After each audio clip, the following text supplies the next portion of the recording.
இவருடைய construction Bangalore agency கம்பெனியில் தான் இவருடைய தம்பி முனுசாமி முதலியாரும் சேர்ந்து அட்டாரா கச்சேரின்னு சொல்லப்படுற அப்போ பிரிட்டிஷ்காரங்க பீரியடில் மைசூர் சமஸ்தானத்துக்கான ஒரு செக்ரட்டரியேட்டாக இருந்தது. அந்த செக்ரட்டரியேட் தான் இன்னைக்கு கர்நாடகா ஹைகோர்ட்டாக இருக்குது BR அம்பேத்கர் சாலையில். கிட்டத்தட்ட 18 மிகப்பெரிய அரசு கட்டிடங்கள் எல்லாம் கான்ட்ராக்ட் எடுத்து கட்டினவர் தான் ஆற்காடு நாராயணசாமி முதலியார் அவர்கள். இவருடைய இந்த கல்வி சேவையும் பார்த்து மைசூர் மகாராஜா இவர் ரொம்ப நெருக்கமாகி இவர் வந்து ஒரு மிகப்பெரிய ஒரு ஃபர்னிச்சர் ஷாப் வச்சுருந்துருக்காரு மைசூரில். அந்த ஃபர்னிச்சர் ஷாப்புக்கு நம்ம மைசூர் மகாராஜாவே வந்து போனதுனால அது மைசூர் மகாராஜா ஹால்னே சொல்லுவாங்க ஃபேமஸாக. அப்பேற்பட்ட ஒரு பெருமைக்கு சொந்தக்காரர் ஆற்காடு நாராயணசாமி முதலியார் அவர்கள். பிரிட்டிஷ் அரசாங்கமும் என்ன பண்ணுறாங்க, இவருக்கு வந்து ஒரு 500 ஏக்கர் நிலம் கொடுக்குறாங்க. நீங்கள் எங்களுக்கு கன்ஸ்ட்ரக்ஷன்லாம் பண்ணி கொடுத்ததுக்காக ஒரு சன்மானமாக வச்சுக்கோங்க.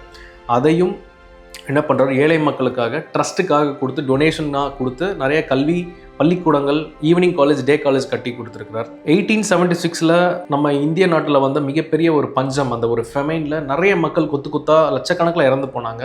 அப்போது தன்னுடைய செல்வத்தை ஏழை மக்களுக்காக உணவாகவும் அவர்களுக்கு தங்க உடுக்க உடையாகவும் கொடுத்து நிறைய பேருக்கு சாப்பாடு போட்டு 24 மணி நேரமும் மக்களுக்கு சாப்பாடு கிடைக்கக்கூடிய வசதிகளை அவர் வந்து பண்ணார்.